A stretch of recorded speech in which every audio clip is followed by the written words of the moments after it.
Keramik merupakan barang pecah belah atau barang yang dibuat dari tanah liat yang dibakar. Di Indonesia, istilah keramik cenderung digunakan untuk barang-barang yang diglasir, terbuat dari bahan batuan, dan porselin. Sementara untuk pottery dikenal dengan istilah tembikar. Istilah-istilah keramik ini berkaitan dengan jenis bahan dan suhu pembakarannya.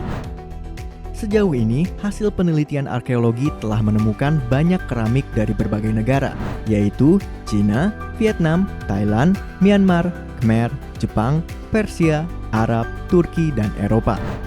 Cina merupakan negara yang pecahan keramiknya paling banyak ditemukan di situs arkeologi Indonesia. Keramik Cina memiliki bentuk, warna, dan motif yang bervariasi, serta memiliki rentang masa yang cukup lama. Beberapa keramik Cina yang ditemukan di Indonesia berasal dari rentang abad 7 Masehi atau masa dinasti Tang hingga abad 17-20 Masehi atau masa dinasti Qing. Untuk keramik Asia Tenggara, umumnya berasal dari abad ke-13 hingga abad ke-16 Masehi, kecuali keramik Myanmar yang muncul pada abad ke-12 Masehi. Sementara keramik Timur Tengah dan Eropa yang ditemukan di Indonesia berasal dari abad ke-17 Masehi hingga abad ke-19 Masehi. Artefak keramik dan tembikar yang disimpan di Puslit Arkenas merupakan artefak yang diperoleh dari kegiatan survei dan ekskavasi baik di darat maupun dalam air yang sudah diteliti.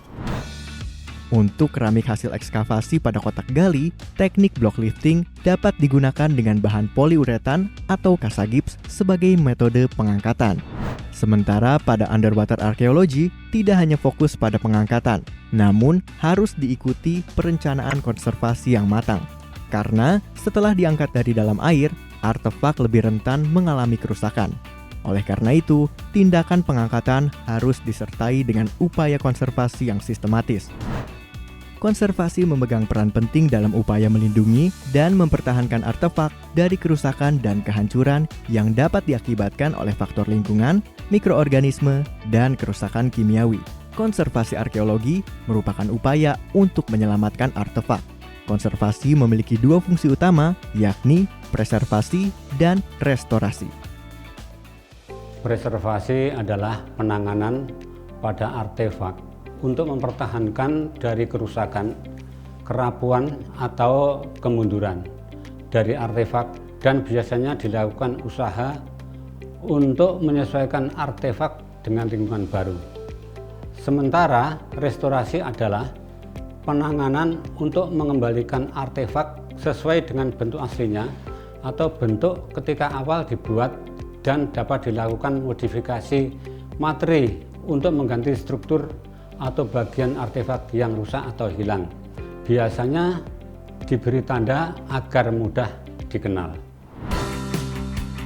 Artefak merupakan data utama dari penelitian arkeologi.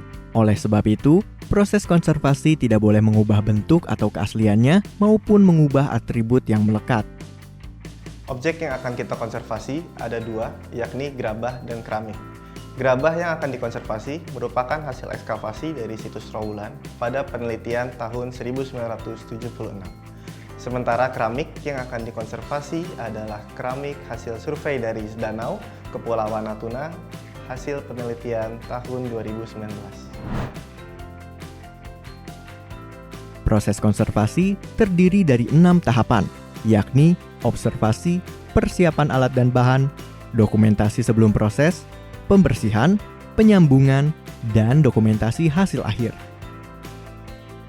Pertama adalah observasi. Observasi merupakan proses melihat dan mencatat kerusakan pada artefak secara detail. Dalam proses observasi bisa dilakukan dengan cara mengamati langsung atau menggunakan mikroskop digital. Hasil pengamatan itu harus dicatat di dalam form. Setelah observasi, maka kita bisa mengetahui rekomendasi tindakan yang diperlukan untuk penanganan lebih lanjut. Misalnya, jika kerusakannya ringan, maka cukup dibersihkan. Namun, kalau kerusakannya berat, maka perlu dilakukan restorasi.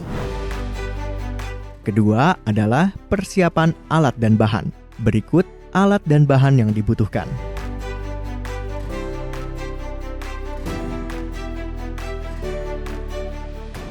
Ketiga adalah dokumentasi sebelum proses konservasi yang meliputi kondisi objek, metode, dan bahan yang digunakan.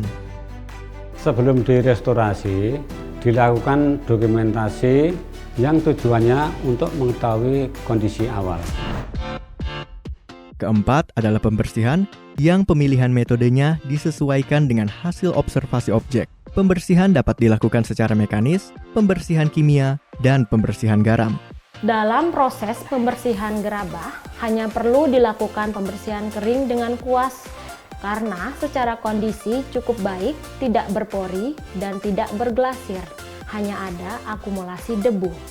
Sementara, proses pembersihan keramik dapat dilakukan secara kering atau basah pada bagian yang kotor dengan kapas yang dilembabkan dengan aquades pada temperatur ruang.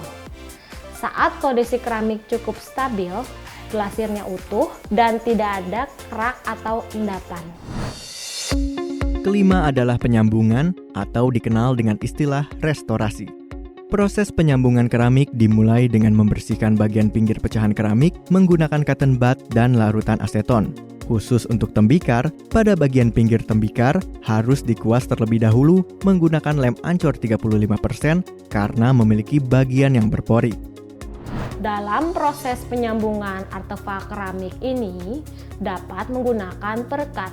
Perekat yang digunakan sebaiknya bersifat reversible, tidak berubah warna, tidak berubah menjadi getis atau kehilangan daya perekat seiring berjalannya waktu. Ada dua tipe perekat, yaitu perekat buatan dan alami. Perekat alami jenisnya seperti ancor dan gelatin yang dapat digunakan sebagai alternatif. Ancor dan gelatin dapat digunakan dalam pelarut aquades, di mana konsentrasinya tergantung kondisi sambungan. Selanjutnya, lakukan rekonstruksi percobaan dengan cara merekatkan bagian yang pecah menggunakan penyangga plastisin atau lakban kertas. Penyambungan keramik dan tembikar dilakukan dengan cara meletakkan pecahan yang lebih besar di atas plastisin atau pasir putih yang dilapisi kertas bebas asam dan diikuti fragmen-fragmen lain sesuai pola pecahannya. Kemudian, rekatkan secara bersamaan dengan lem, namun renggangkan sedikit untuk mengecek apakah distribusi perekat pada sambungan sudah merata. Untuk merekatkan keramik, perekat yang digunakan adalah lem gelatin dengan konsentrasi 35%. Sementara untuk merekatkan tembikar, perekat yang digunakan adalah lem ancor dengan konsentrasi 50%. Lem gelatin 35% dibuat dengan menimbang gelatin sebanyak 17,5 gram ke dalam gelas piala, kemudian tambahkan 50 ml aquades panas dan aduk hingga mengental. Sementara lem ancor 50% dibuat dengan menimbang ancor sebanyak 10 gram ke dalam gelas piala. Kemudian tambahkan 20 ml aquades panas dan aduk hingga mengental. Penentuan konsentrasi lem perlu memperhatikan tingkat kekentalan karena sangat berpengaruh terhadap kecepatan pengeringan. Apabila distribusi perekat pada sambungan sudah merata, tekan sambungan pecahan secara bersamaan dan pastikan posisi sudah benar. Apabila sudah tersambung, hilangkan kelebihan perekat pada sambungan ketika masih basah. Untuk menguatkan perekat, gunakan lakban kertas pada dua sisi keramik dan tunggu hingga sambungan kuat. Setelah perekat kering, maka lepas lakban kertas yang sebelumnya direkatkan. Untuk bagian keramik yang hilang, dapat dilakukan penambalan dengan gipsum, sedangkan plastisin digunakan untuk membuat cetakan gipsum sesuai dengan bentuk objeknya. Gipsum dibuat dengan kekentalan tertentu yang dapat disesuaikan dengan kecepatan proses pengeringan. Bagian tambahan juga harus dapat dibedakan dengan bagian asli artefak. Terakhir adalah dokumentasi hasil akhir. Dalam kegiatan konservasi, seluruh kegiatan harus didokumentasikan pada awal, proses, dan akhir kegiatan. Dokumentasi dapat berupa laporan tertulis, foto, maupun video. Hasil dokumentasi ini, selain menjadi sumber informasi, dapat menjadi media bagi konservator untuk melakukan penelusuran tindakan konservasi yang telah dilakukan terhadap artefak sehingga dapat menjadi dasar perencanaan konservasi lanjutan. Proses konservasi keramik menghasilkan bentuk artefak sesuai dengan wujud aslinya, sehingga dapat memberikan informasi kepada masyarakat tentang peradaban dan kebudayaan di masa lampau. Tanpa konservasi, banyak dari artefak akan rusak dan data yang terkandung dalam artefak dapat hilang. Kegiatan konservasi artefak harus dilakukan secara kontinu sebagai proses untuk mempertahankan ataupun memulihkan kondisi artefak. Penyimpanan koleksi artefak diusahakan disimpan pada tempat yang aman dari getaran, kemudian tidak menumpuk artefak satu dengan yang lain, serta meletakkan artefak dengan ukuran lebih besar dan berat pada bagian bawah rak.